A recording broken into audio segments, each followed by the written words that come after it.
నమస్తే, నా పేరు కిట్టు. వైజాగ్ లోకల్ న్యూస్ వార్తలకు స్వాగతం. వార్తల్లో ముందుగా ముఖ్యాంశాలు.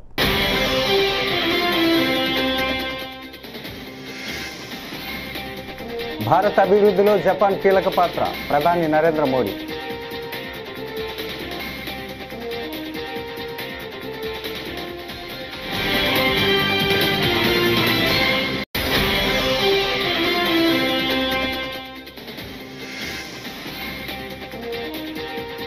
విశాఖలో డబుల్ డెక్కర్ బస్సులు ప్రారంభించిన చంద్రబాబు.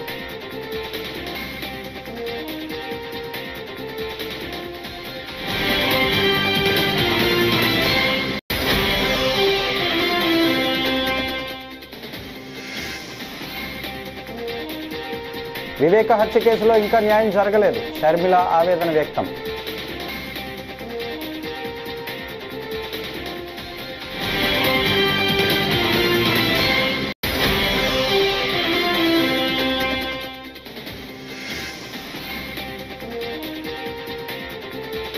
రిషికొండ ప్యాలెస్ ను సందర్శించిన ఉప ముఖ్యమంత్రి పవన్ కళ్యాణ్.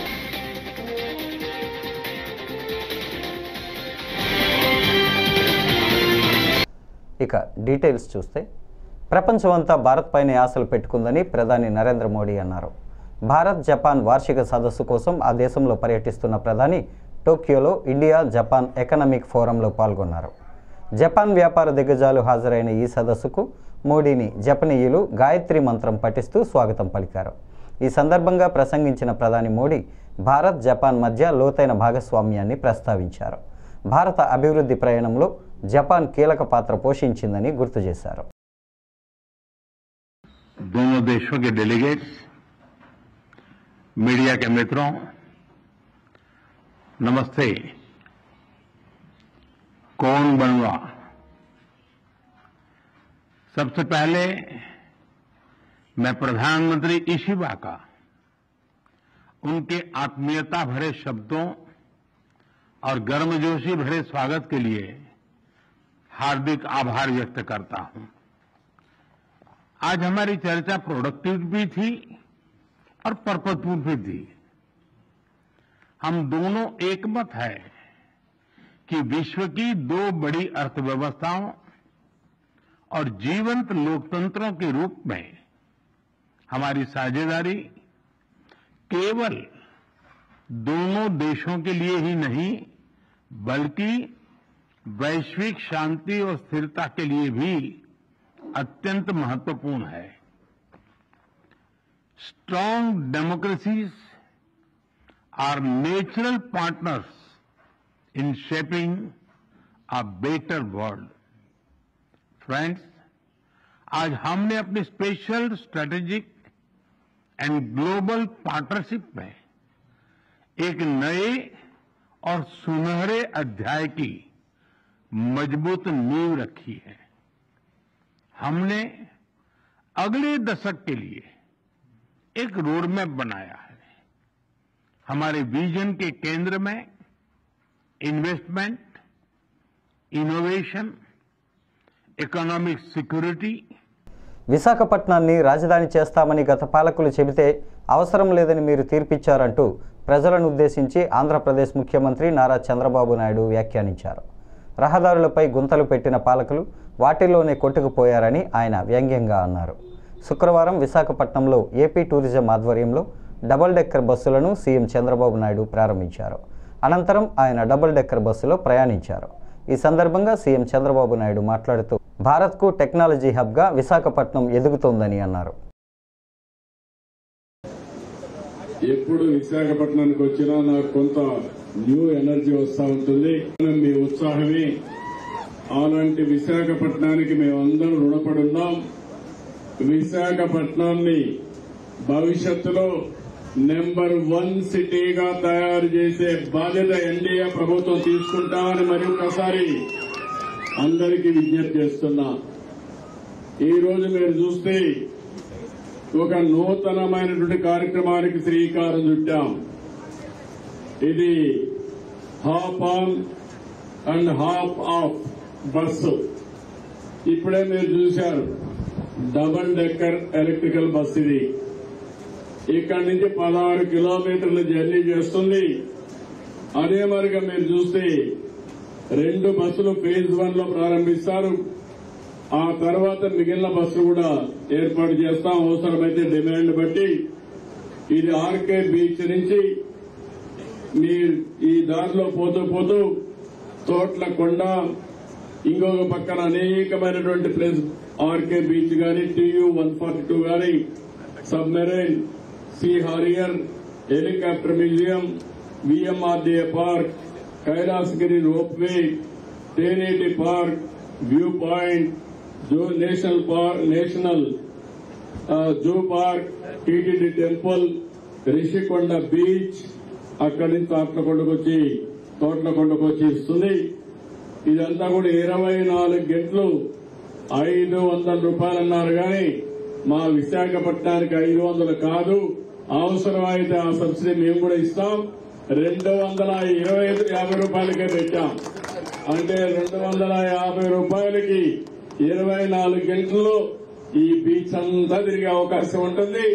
కాబట్టి మీకు ఇది ఉపయోగపడుతుందనే ఉద్దేశంతో దీన్ని చేశామని చెప్పి కూడా నేను మీకు తెలియజేస్తున్నా. ఇది అశోక్ లైలాండ్ బస్. ఇది అయిన తర్వాత ఛార్జింగ్ స్టేషన్ కూడా సాగర్ నగర్ లో ఛార్జింగ్ స్టేషన్ పెట్టి అక్కడ అరకు కాఫీని కూడా ఇస్తున్నాం. ఎందుకంటే నేను ఈ ప్రాంతంలో ఉండే ప్రొడక్ట్స్ కూడా ప్రమోట్ చేయాల్సిన అవసరం ఉంది. అరకు కాఫీ ప్రపంచంలోనే ఒక బెస్ట్ బ్రాండ్ గా తయారైంది. అలాంటి అరకు కాఫీ కూడా అక్కడ పెడతామని చెప్పి నేను మీకు తెలియజేస్తున్నా. ఈ రోజు ఈ బస్సులో 66 మంది ఎక్కేదానికి అవకాశం ఉంటుంది. మాజీ మంత్రి వివేకానందరెడ్డి హత్య కేసులో ఇప్పటికీ న్యాయం జరగలేనందునే సునీత పోరాటం కొనసాగుతుందని PCC అధ్యక్షురాలు షర్మిల అన్నారు. CBI వద్ద సాక్ష్యాలు ఉన్నా ఎందుకు న్యాయం జరగడం లేదని నిలదీశారు. తన తండ్రి రాజశేఖర్ రెడ్డి సిద్ధాంతాన్ని మరిచి జగన్ రాజకీయం చేస్తున్నారని షర్మిల ఆవేదన వ్యక్తం చేశారు. వాళ్ళ కార్యక్రమాల కోసం అందరూ విశాఖపట్నంలో ఉన్నారు. కానీ ఏది ఏమైనా అందరూ విశాఖపట్నం చేరారు. చాలా సంతోషం.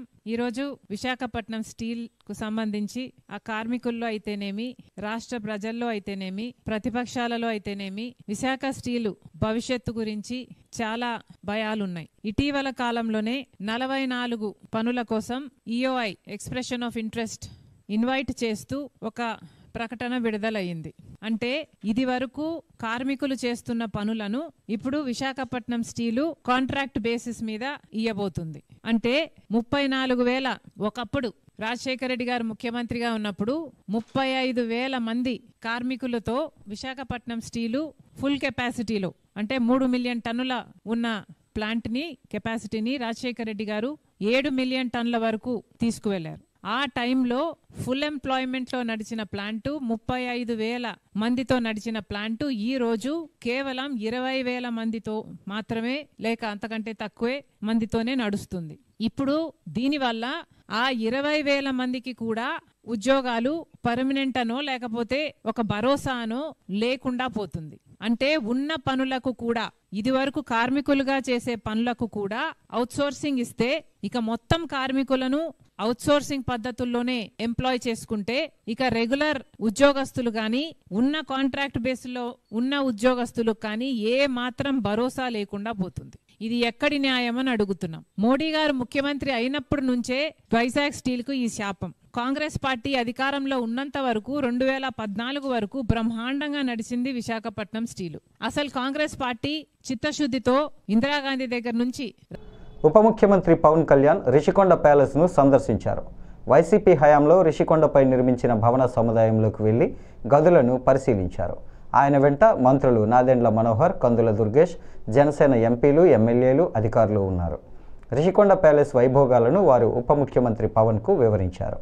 భవనాల నిర్మాణానికి సదుపాయాలకు వెచ్చించిన మొత్తాన్ని తెలుసుకొని పవన్ ఆశ్చర్యం వ్యక్తం చేశారు. ప్రస్తుత భవనాలు నిర్మించక ముందు ప్రభుత్వానికి ఎంత ఆదాయం వచ్చేది, వీటి నిర్మాణం తర్వాత ప్రభుత్వంపై ఎంత మేర భారం పడుతుందనే వివరాలపై పవన్ కళ్యాణ్ ఆరా తీశారు. నిర్మాణానికి వాళ్ళు చేశారు. అది కూడా ఏం చేశారంటే ఎక్స్టెన్షన్ ఆఫ్ ఎగ్జిస్టింగ్ రిసార్ట్ కింద చెప్పారు. వాళ్ళు గవర్నమెంట్ జీవోలో ఏముందంటే existence redevelopment of existence resort. That's how they have raised the bill. దాంట్లో 2 బ్లాకులే పెట్టారు. ఫస్ట్ వాళ్ళు పెట్టింది ఏంటంటే 7 బ్లాక్స్ లో బడ్జెట్ ఒకదానికి 90 పైన, ఇంకో దానికి 70 పైన, 2 phases లో ఇంతే. వాళ్ళు స్టార్ట్ చేసినప్పుడు 164 కోట్ల రూపాయలు, 164 కోట్ల రూపాయలతోటి 7 బ్లాక్స్ ప్లాన్ చేశారు.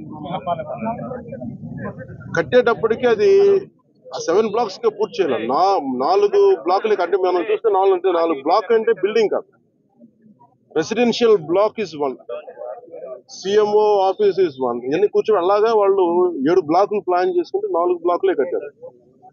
7 బ్లాకులకి వాళ్ళు ప్లాన్ చేసినప్పుడు 92 కోట్లు ఫస్ట్ ఫేజ్, రెండో ఫేజ్ 53 కోట్లు. సో రెండు కొంచెం అటు ఇటుగా పెడితే 160 కోట్ల పై చిలుకు వాళ్ళ ఒరిజినల్ ప్లాన్. అది ఏదైనా సరే ఇంకో చోట పైకి వెళ్ళిందంటే ఒక 2 అవుతుంది అనుకో. కానీ ఇది 454 కోట్లు అయింది. Not even for the entire 7 blocks, it is only 4 blocks.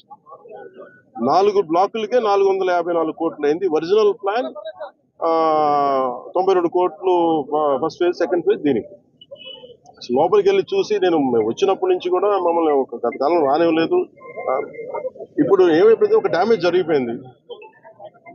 Rushikonda ఒకప్పుడు ఇక్కడ రిసార్ట్స్ ఉన్నప్పుడు టూరిజం మన శాఖకి ఆదాయం 7 కోట్లు ఉంది.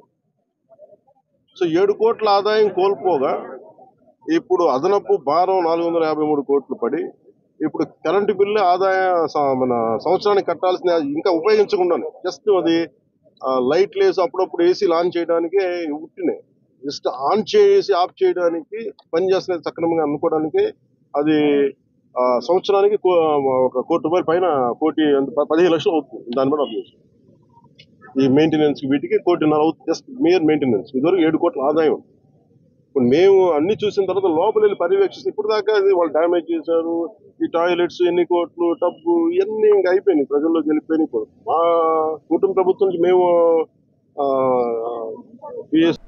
విశాఖలో జరిగిన జనసేన లెజిస్లేటర్ సమావేశంలో కనీస ప్రజల సమస్యలను గురించి ప్రస్తావించే సాహసం కూడా డిప్యూటీ సీఎం పవన్ కళ్యాణ్ చేయకపోవటం దురదృష్టకరమని వైఎస్ఆర్సీపీ గుంటూరు పార్లమెంటరీ నియోజకవర్గ పరిశీలకుడు పోతిన మహేష్ ఆగ్రహం వ్యక్తం చేశారు. తాడేపల్లి వైఎస్ఆర్ కాంగ్రెస్ పార్టీ కేంద్ర కార్యాలయంలో మీడియాతో మాట్లాడుతూ ప్రభుత్వంలో భాగస్వామిగా ఉన్న రాజకీయ పార్టీగా జనసేన రాష్ట్రంలో ప్రజలు ఎదుర్కొంటున్న అనేక సమస్యలపై చర్చిస్తుందని, తమ వైఖరిని ప్రకటిస్తుందని రాష్ట్ర ప్రజలు ఎంతో ఆసక్తిగా ఎదురు చూశారని అన్నారు. అందరూ కూడా ఇది ప్రజల కోసం వచ్చిన పార్టీ అయినా, పవన్ కళ్యాణ్ గారు ప్రజల కోసం పనిచేసేటువంటి వ్యక్తి అయినా అని అందరూ కూడా నిన్న ఆలోచనలో పడిపోయారు. ఎక్కడైనా సరే నిన్న జనసేన పార్టీ లెజిస్లేచర్ సమావేశంలో ఎక్కడైనా సరే మీరు చూడండి, రైతుల సమస్యల మీద కానీ, గిట్టుబాటు ధరల మీద కానీ, అదేవిధంగా యూరియా సమస్యల మీద కానీ, స్టీల్ ప్లాంట్ ప్రైవేటీకరణ జరగదు, కేంద్ర ప్రభుత్వం ప్రకటించినటువంటి 34 విభాగాల్లో కూడా ప్రైవేటీకరణ నిలుపుదల చేస్తామని కానీ, అదేవిధంగా ఫీజు రీయింబర్స్మెంట్ అమల్లో ఉన్నటువంటి లోపాల గురించి కానీ,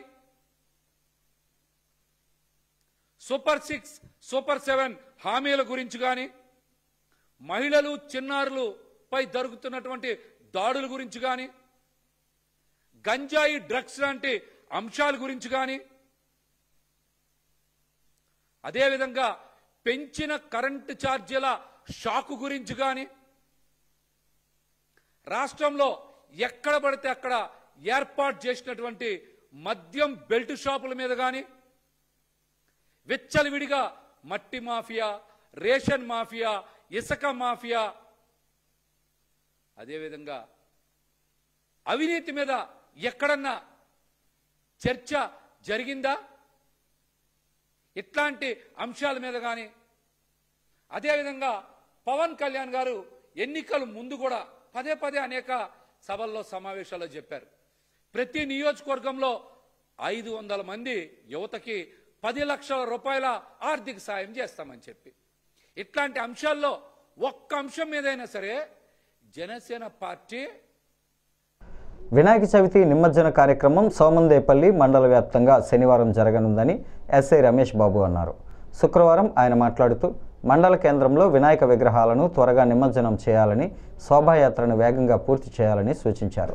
దాదాపు 70 విగ్రహాలు ఏర్పాటు చేసినందున నిమజ్జనానికి సమయం పడుతుంది కాబట్టి తొందరగా కార్యక్రమాలు పూర్తి చేయాలని కోరారు. మండల ప్రజలకి గణపతి నిమజ్జన మహోత్సవ శుభాకాంక్షలు.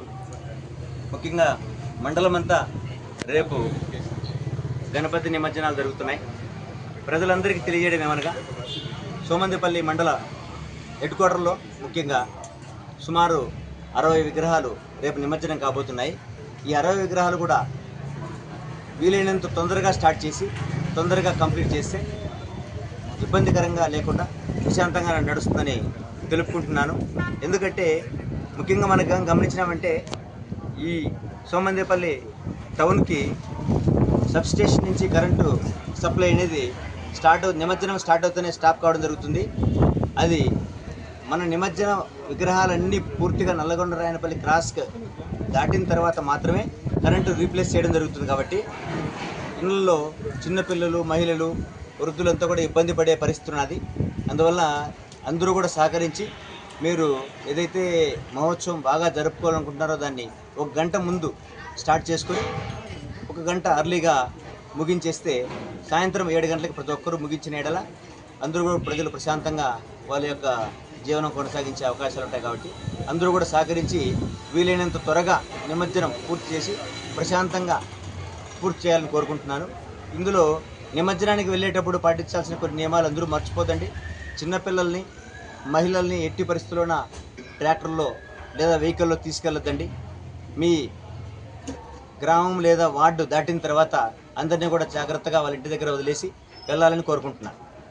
మహిళలను నమ్మించి మోసం చేసిన కూటమి ప్రభుత్వానికి బుద్ధి చెప్పేందుకు రాష్ట్రంలోని మహిళలు సిద్ధంగా ఉన్నారని వైఎస్ఆర్సీపీ మహిళా విభాగం అధ్యక్షురాలు MLC Varudu Kalyani, working president Kakani పూజితాలు స్పష్టం చేశారు.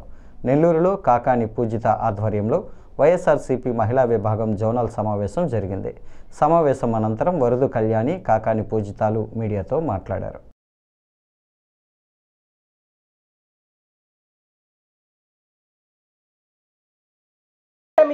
అధికారంలోకి వచ్చి 15 నెలలు అయింది.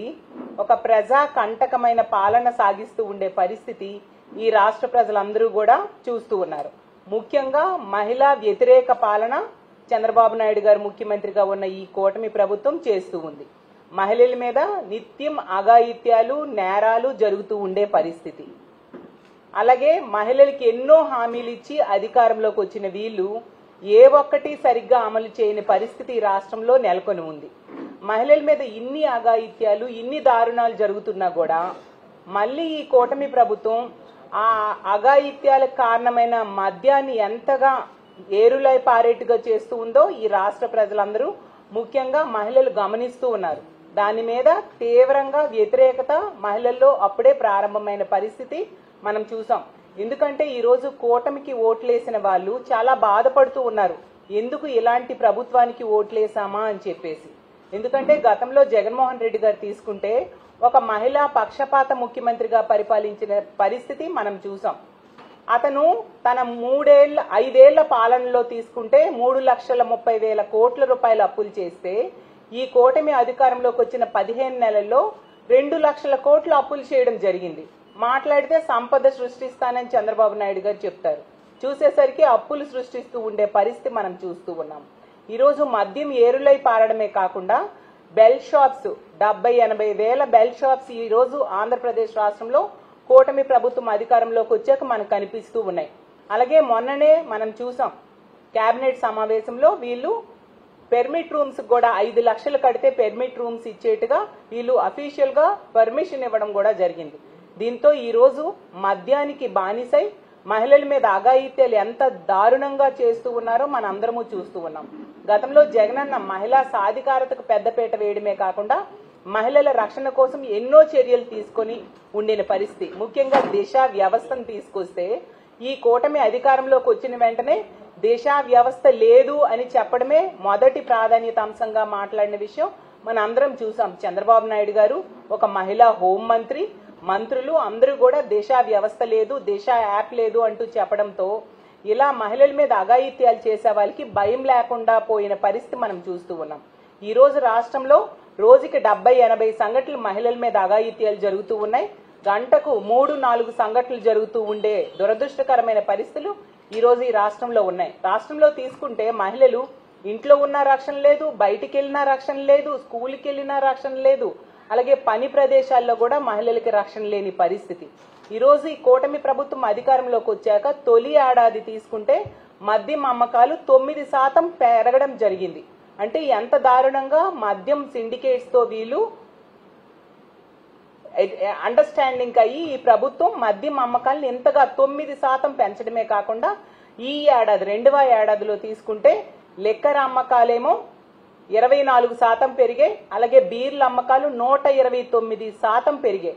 అంటే ఎంత భయానక పరిస్థితులు ఓర్వకల్లు మండలం బ్రహ్మణపల్లి గ్రామానికి చెందిన రైతు కానుగుల రాజారావుకు జరిగిన అన్యాయంపై న్యాయం చేయాలని RGN human rights anti corruption association AP in charge Vijay Kumar శుక్రవారం జిల్లా కలెక్టర్ కార్యాలయంలో వినతిపత్రాన్ని సమర్పించారు.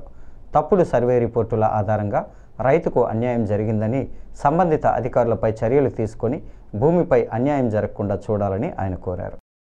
మండలం బ్రహ్మణపల్లి గ్రామం కాపరస్తులం అండి. మేము ఇప్పుడుంటూ దాదాపు 50 సంవత్సరాల నుండి అనుభవం చేసుకునే భూమి మా పెద్దల కాలం ఉంటే ఈనాడు ఏపీఎస్ వాళ్ళు తీసుకున్నారు. మా భూమిని తీసుకొని మాకు ఎటువంటి నష్టపరిహారం చెందలేదు. పాస్బుక్లు అధికారులు ఇవ్వలేదు. పాస్బుక్లు ఉన్న వాళ్ళకే డబ్బులు అని చెప్పి వాళ్ళకి ఇచ్చినారు. ప్రథమ రైతులకు మాకు ఇవ్వలేదు. అప్పటి నుండి మనం పొలం వేసుకుని ఇక్కడ ఉన్నారు, డబ్బులు ఇవ్వకుండా ఉన్నారు. ఇప్పుడు మళ్ళీ మా భూములు వచ్చి వాళ్ళు జేసీపీలు ట్రాక్టర్లు పెట్టి మన్ను తోలి మా పొలంలో తోలుతున్నారు. దానిని కూడా డగిచ్చి మళ్ళేసినాము. మాకు మాత్రం ఇప్పుడు కలెక్టర్ ఆఫీస్కి వచ్చినాము లెటర్ తీసుకొని. వాళ్ళకు కూడా జాయింట్ కలెక్టర్ గారికి కూడా ఇచ్చినాము మా లెటర్ అందింది. కాబట్టి మాకు కానీ ఎటువంటి న్యాయం కానీ చేయకపోతే మాకు ఇంకా ఆత్మహత్యనే నిజమైనది. ఇంకా మాకు న్యాయం చేస్తారా, ఆత్మహత్య చేసుకోమంటారా, అదొక్క పర్మిషన్ మాకు దయచేసి ఇస్తారని కర్నూలు జిల్లా కలెక్టర్ గారిని మనస్ఫూర్తిగా కోరుతున్నాం. కానగల రాజారావు, కానగల వెంకటేశ్వరులు. విశాఖలో ఆర్టీసీ బస్సు పూర్తిగా దగ్ధమైన విషయం తెలిసిందే. ఈ షాకింగ్ ఘటనలో షాకింగ్ విషయాలు వెలుగులోకి వచ్చాయి. బస్సు కెపాసిటీ 65 ఉండగా ప్రమాదం జరగకముందు బస్సులో 130 మంది ప్రయాణికులు ఉన్నారని, అందులో 99 మంది మహిళలు ఉన్నట్లు బస్సు కండక్టర్ తెలిపారు. ట్రాఫిక్ సిగ్నల్ దగ్గర బస్సు ఆపినప్పుడు పక్కన ఆటో డ్రైవర్ మంటలను గమనించి అప్రమత్తం చేశాడని కండక్టర్ తెలిపారు. ఓవర్లోడ్ కారణంగా బస్సులో మంటలు చెలరేగి ఉంటాయని పలువురు అనుమానిస్తున్నారు.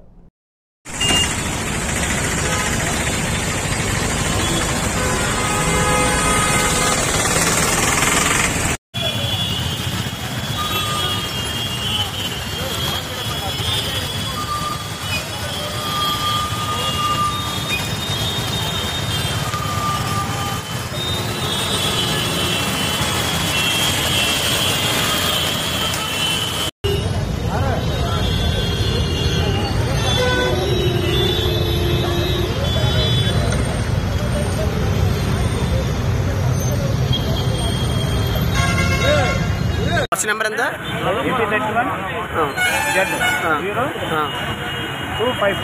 ఏ బస్ అండి నెంబర్? జనరు. ఎంతమంది బస్సులోని? 130 మంది దాటున్నారా? ఎవరికైనా ప్రమాదం ఏమైనా జరిగిందా? మీరు ఎలా గమనించారు? ఆటో వాళ్ళు చెప్తే వెనక నుంచి సిగ్నల్ ఆగిందా బస్సు? మీ పేరు? కండక్టర్ పేరు? డ్రైవర్ పేరు? రమేష్. Thank you.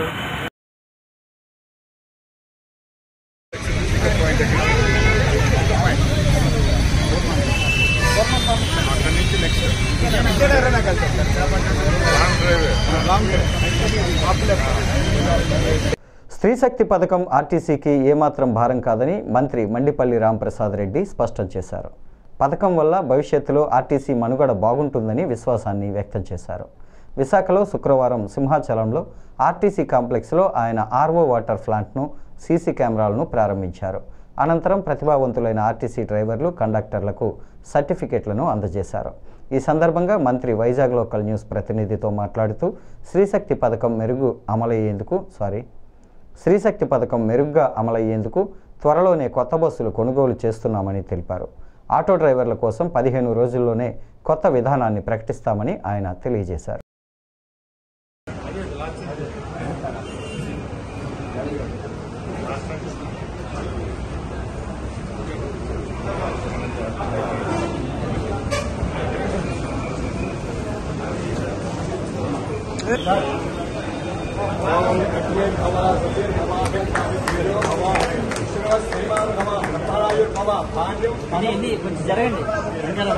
దీర్ఘమాయు శతమును తేనవంతయంతి శతమనంతం భవతి శతమైశ్వర్యం భవతి శతమాత్మానం భవతి శతమికం దీర్ఘమాయు కూడా ఉపయోగించి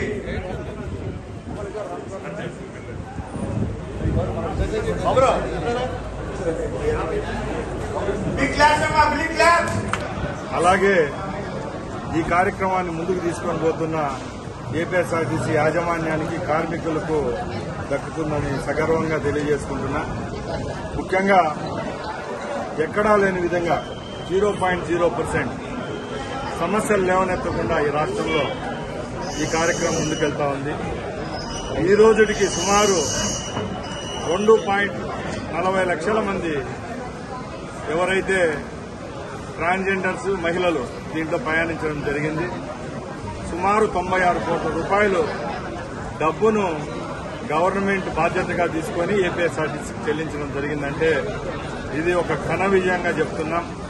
మేము ఒకటే చెప్తున్నాం, రాష్ట్ర ప్రభుత్వానికి మా ముఖ్యమంత్రి గారికి ఈ స్త్రీశక్తి పథకం అనేది ఒక భారం కాదు, ఇది ఒక బాధ్యతగా తెలియజేసుకుంటూ ఈ కార్యక్రమాన్ని చక్కరంగా వినియోగించుకుంటున్న మహిళామూర్తులకు మహిళా తల్లులందరికీ రాష్ట్ర రవాణా శాఖ ఏపీఎస్ఆర్టీసీ తరఫున ధన్యవాదాలు తెలియజేసుకుంటున్నాం. మేము ఒకటే చెప్తున్నాం, ఎప్పుడైనా సంస్థ మెండుగా సేవలు అందించాలంటే ఆ సంస్థకు సంబంధించిన వనరుల యొక్క సమకూర్పు కూడా జరగాలి. దానిలో భాగంగానే గత 5 సంవత్సరాల్లో ఎక్కడా దాని ఊసే లేదు. కాబట్టి ఇప్పుడు మా ప్రభుత్వం ఏర్పాటైన తర్వాత ఏపీఎస్ఆర్టీసీలో ప్రక్షాళన తీసుకొచ్చే మార్గంలో ముందుకెళ్తున్నాం. దానిలో భాగంగా వచ్చే 1.5 సంవత్సరంలోనే 2000 నుంచి 2500, 3000 ఎలక్ట్రిసిటీతో నడిచే ఎలక్ట్రికల్ బస్సులను కూడా ఏపీఎస్ఆర్టీసీలో సమకూర్చడం జరుగుతుంది. గౌరవ ముఖ్యమంత్రి చంద్రబాబు నాయుడు గారి ఉద్దేశం, ఆయన కళ ఒకటే, గ్రామసీమల్లో నడిచే పల్లె వెలుగు బస్సుల్లో కూడా ఎయిర్ కండిషన్తో ప్రయాణికులు ట్రావెల్ చేయాలనేదే ఆయన ఒక సంకల్పం పెట్టుకున్నారు. అది కూడా ఈ 4 సంవత్సరాల్లోనే ఏపీఎస్ఆర్టీసీ ద్వారా ఆ సంకల్పం నెరవేరుతుందని తెలియజేస్తుంది. సిబ్బంది కొరత ముఖ్యంగా ఏపీఎస్ఆర్టీసీకి సంబంధించిన బస్సు కొనుగోలు చేసిన తర్వాత తప్పకుండా ఆ బస్సులకు సమకూర్చే ఎంప్లాయ్మెంట్ ఏమైతే ఉంటుందో ఎంప్లాయర్స్ అందరినీ తీసుకోవడం జరుగుతుందని తెలియజేసుకుంటున్నా. బులెటిన్ ముగించే ముందు హెడ్లైన్స్ మరోసారి.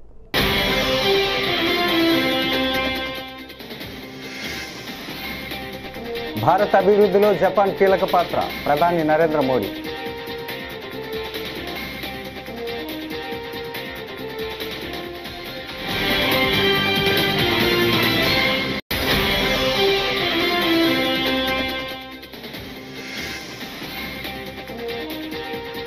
విశాఖలో డబుల్ డెక్కర్ బస్సులు ప్రారంభించిన చంద్రబాబు.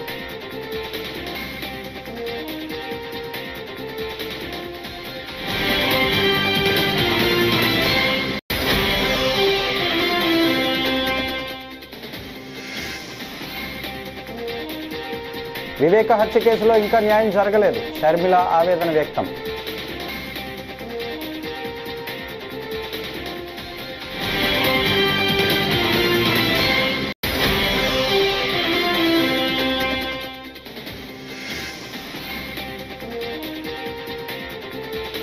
రిషికొండ ప్యాలెస్ ను సందర్శించిన ఉప ముఖ్యమంత్రి పవన్ కళ్యాణ్.